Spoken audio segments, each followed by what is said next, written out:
these guys have practiced really well. We've had, by the time we get to the middle of next week, we will have had 10 heavy practices, which comparable to would be 6 to 7 on a normal bowl cycle. And these guys practice hard every day, and they go on 2 and they're off 1, and they come back and they practice hard again. So between the small distraction we had with Coach Knowles and what would be out of school, I mean, I don't really see an issue. Do you think you've also maximized the time for future working the younger players? Yeah, we've had a lot of that. We just went over that earlier before you got here. Yeah. I think that they will have had what would be close to an entire spring ball scrimmage total number of reps by the time that we get to the middle of next week, because they're getting between 30 and 40 a day. You take that by 8, 250-ish, somewhere in that number of reps. And in a spring, when you're talking about scrimmage reps, there's not any young guys, which would be your 3s, that get 250 reps. So they don't have a lot of free time even to this day. They have training in the mornings. We practice, meet mid-mornings, practice here, afternoon, late afternoon. Then they have responsibilities.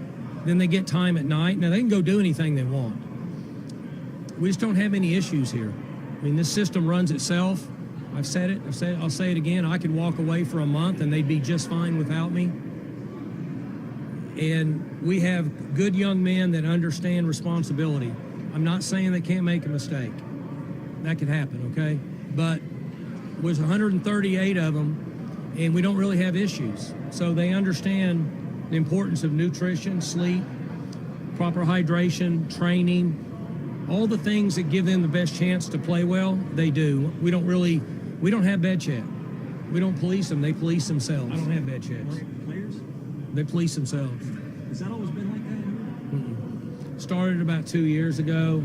Well, longer than that, but then we still used to have bed checks preseason and bowl season. But I stopped it a couple of years ago, and this year I don't have any bed checks. Why'd you stop? I just think they're old enough now. If they want to play here, they take care of themselves. If they don't, then that's their business.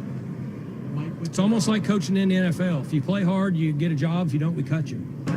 Yeah, so we're all trying to do the best we can to stay away from each other, as you can tell. I mentioned it to them. I tell my own kids. I don't get around my own kids because that's where I got it last time. Kids they don't pay attention to these kind of things. I'm concerned with what's happening right now, I'll be honest with you.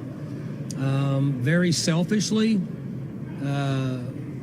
we hit a home run with getting through football because we all know that needs to happen to keep people afloat financially. But I'm a little concerned with what's going on right now with these numbers that you're hearing about. I read yesterday 220,000 new cases in one day. That's a lot. So I'm trying to stay away from people. We're talking to them about it with our staff, but there's a certain percentage now that are getting it that have already had a shot and already had a booster. So we just do the best we can. For more information, you can visit TulsaWorld.com.